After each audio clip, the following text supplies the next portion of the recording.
तर बघा आता ही जी नानकटाई आहे, तर हिचा कलर पहा किती सुंदर आलेला आहे. आणि कढईमध्ये ही नानकटाई मी बेक केलेली आहे. तर बघा आता ओव्हन आपल्या घरी जर नसेल तरीसुद्धा आपण कढईमध्ये नानकटाई तयार करू शकतो. आणि बेकरीमधून नानकटाई विकत आणायची आपल्याला काहीच गरज नाही.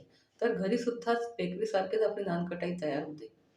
आणि कलर पहा अतिशय छान, असं वाटत नाही की आपण ही कढईमध्ये नानकटाई बेक केलेली आहे. आणि आतून पहा किती खुसखुशीत आपली ही नानकटाई इथे दिसते आहे. आणि खायला पण अगदी चविष्ट आणि एकदम अप्रतिम आपली ही नानकटाई आहे. तर व्हिडिओ शेवटपर्यंत बघा, व्हिडिओला अजिबात स्किप करू नका. तर आता इथे घ्यायचं आहे आपल्याला हाफ कप तूप. तर बघा आता हे जे तूप आहे, तर हे तूप मी डालडा घेतलेला आहे. तर बघा डालडा तुपापासून आपण इथे हे नानकटाई तयार करणार आहोत. तुम्हाला जर साजूक तूप वापरायचं असेल तर तुम्ही ते तूपसुद्धा इथे वापरू शकता. तर बघा आता हे जे तूप आहे तर हे ऑलरेडी घट्ट असतं. तर आपल्याला इथे थोडं घट्ट तूप पाहिजे. हे पातळ तूप घेऊ नका. आणि तुमच्याकडे जर पातळ असेल तर ते थोडा वेळ फ्रीजरमध्ये ठेवा, म्हणजे ते घट्ट होईल. तर आता व्हिस्करच्या साहाय्याने आपल्याला हे जे तूप आहे तर हे छान असं फेटायचं आहे इथे. तर बघा आता डालडा तूप जर आपण वापरतो तर ते थोडं रवाळ असतं. तर ते रवाळ असल्यामुळे आपली ही जी नानकटाई आहे ते अतिशय छान तयार होते. बेकरीमध्ये सुद्धा डालडा तूप किंवा मार्गेरिन हे असे जे प्रकार आहे तुपाचे, तर या प्रकारे ही जी नानकटाई आहे तर ही तयार केली जाते. तर आता हे छान आपल्याला इथे फेटायचं आहे. तर आता पहा किती स्मूथ टेक्स्चर इथं झालेलं आहे. तर आता इथे टाकायची आपल्याला साखरेची पावडर. तर ही पावडर घेतलेली आहे आपण हाफ कप आणि प्लस 2 टेबलस्पून. तर एवढे आपल्याला इथे साखरेची पावडर लागणार आहे. तर आता हे सुद्धा छान आपल्याला एकजीव करायचं आहे आणि एकदम फ्लफी आपल्याला इथं टेक्स्चर करायचं आहे. तर हाताने थोडा वेळ लागतो, पण तुमच्याकडे जर बीटर असेल तर त्या बीटरने हे खूप छान असं एकजीव होतं. पण हाताने सुद्धा छान तयार होतं, काही हरकत नाही. आणि थोडं आपण स्पीडने जर हे फेटलं तर अतिशय छान याचं टेक्स्चर तयार होतं आणि याचा कलरसुद्धा चेंज होतो. एकदम पांढरा कलर याचा तयार होतो. तर बघा आता हे साखर आणि तूप असं अशा प्रकारे आपली इथे छान अशी एकजीव व्हायला पाहिजे. तर आता इथे घ्यायची आपल्याला एक चाळणी. आणि त्या चाळणीमध्ये घ्यायचं आहे आपल्याला मैदा. तर बघा आता हा जो मैदा आहे तर आपल्याला हाफ कप आणि 1/4 कप एवढा हा मैदा इथे आपल्याला घ्यायचा आहे. तर बघा हे जे मेजरमेंट आहे तर हे अतिशय परफेक्ट आहे. तर आता इथे घ्यायचं आहे आपल्याला बेसन. तर ते बेसन आपल्याला 1/4 कप घ्यायचं आहे. आणि यातच घ्यायचं आहे आपल्याला तर रवा. तर रवासुद्धा आपल्याला 1/4 कप घ्यायचा आहे. तर बघा हे जे ड्राय इन्ग्रेडियंट आहे तर ते आपण पूर्ण इथे चाळणार आहोत. तर आता यात घ्यायचं आहे बेकिंग पावडर हाफ टी-एसपी आणि बेकिंग सोडासुद्धा आपल्याला हाफ टी-एसपी घ्यायचा आहे. तर बघा आता हे सर्व ड्राय इन्ग्रेडियंट घेतल्यानंतर आता इथे घ्यायचं आहे आपल्याला हाफ टीस्पून वेलची पूड. तर हे सर्व आपल्याला इथे एकजीव करायचं आहे, छान चाळून घ्यायचं आहे. त्यानंतर आपल्याला पुढची ही जी नानकटाई आहे तर ही तयार करायची आहे. तर बघा आता हे छान आपण मैदा इथे चाळून घेतलेलं आहे. आणि आता हे जे आपण नानकटाईचं जे मिश्रण आहे, तर आपल्याला हे एकदम हळूवारपणे मिक्स करायचं आहे. एकदम दाबून आपल्याला मिक्स करायचं नाही. त्याने काय होतं, आपली ही जी नानकटाई आहे तर ही अशी स्मूथ तयार होत नाही. आणि आता हे स्पॅच्युला साहाय्याने एकत्र करून आपण हाताने याचा गोळा तयार करणार आहोत. तर आता आपल्याला हा जो गोळा आहे तर हा प्रेस देऊन करायचा नाही. वरच्या वरती आपल्याला हे थोडंसं मिक्स करायचं आहे.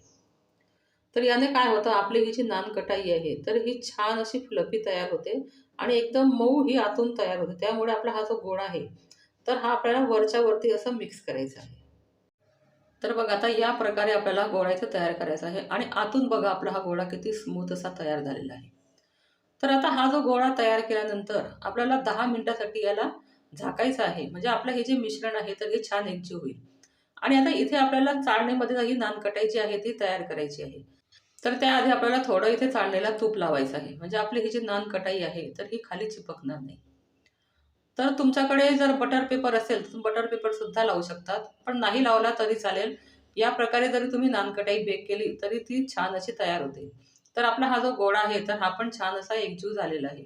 आणि आता आपल्याला एकसारखी ही नानकटाई तयार होण्यासाठी हे जे टेबल स्पून आहे तर याने आपल्याला हा जो गोळा आहे तर हा गोळा इथे तयार करायचा आहे. म्हणजे आपली ही जी नानकटाईची आकार जो आहे तर हा एकसारखा तयार होईल. तर लहान मोठी नानकटाई इथे तयार होणार नाही. आणि गोल आपल्याला हा गोळा जो आहे ते इथे ठेवायचा आहे तयार करून. आणि जो जर आपण पसरवला तर आपली ही जी नानकटाई आहे तर ही बेक केल्यानंतर सुद्धा अशी पसरते. त्यामुळे हा जो गोल गोळा आहे तर हा गोलच आपल्याला इथे ठेवायचा आहे. याला असं पसरट करायचं नाही. तर या प्रकारे आपल्याला सर्व इथे हे नानकटाईचे जे गोळे आहे तर हे तयार करायचे आहे. तर बघा आता या प्रकारे आपले हे गोळे इथे तयार केलेले आहे आणि वरती मी काहीच त्याला डेकोरेशनला लावलेलं नाही आहे, कारण बेकरीमध्ये जेव्हा नानकटाई तयार होते त्याला वरतून ते काहीच लावत नाही. तर त्या प्रकारे आपल्याला ही नानकटाई इथे तयार करायची आहे.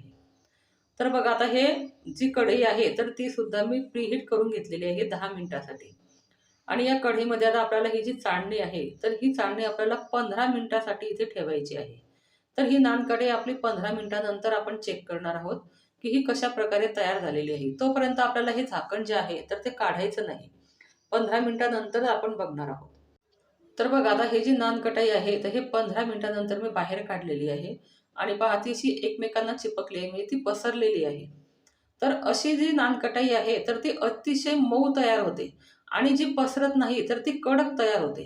तर बघा आता ही चिपकलेली असल्यामुळे त्याला साईडच्या ज्या कड आहे तर त्या मी सुरूच्या साहाय्याने मोकळ्या केल्या होत्या आणि बघा गाळ झाल्यानंतरच आपला ही जी नानकटाई आहे तर ही पाहायची आहे. तर बघा आणि कलर पहा किती सुंदर आलेला आहे आणि वरनं सुद्धा अतिशय छान आपली ही नानकटाई दिसते आहे आणि जाळी पहा तिला किती छान आलेली आहे. तर असं वाटत नाही की आपण ही गॅसवरती बेक केलेली आहे. तर बघा आता या प्रकारे मी सर्व नानकटाई इथे बेक केलेली आहे आणि बघा किती सुंदर कलर आलेला आहे. तर बघा कोणकोणती जी नानकटाई एकदम गोल आलेली नाहीये, पण काही हरकत नाही. गोल नाही आली तरी चालेल, पण तिची चव आणि ती छान बेक झाली, तर तिला शेप नाही आला तरी चालेल. तर बघा आता हे छान आपली नानकटाई इथे बेकरी सारखीच इथे तयार झालेली आहे. तर बेकरीमध्ये जाऊन आपण नानकटाई आणण्यापेक्षा घरी जर नानकटाई तयार केली, तर आपल्याला ती कमी खर्चामध्ये पण पडते आणि व्यवस्थित मटेरियल पण आपण वापरतो आणि हायजीनचा सुद्धा आपण विचार करतो. तर बघा आता आतून पहा आपली ही नानकटाई किती सुंदर झालेली आहे आणि खायला एकदम अप्रतिम ही लागत होती. तर ही नानकटाई जी आहे तर तुम्ही घरी नक्की बनवा आणि तुम्हाला ही माझी व्हिडिओ कशी वाटली मला कमेंटमध्ये सांगायला अजिबात विसरू नका.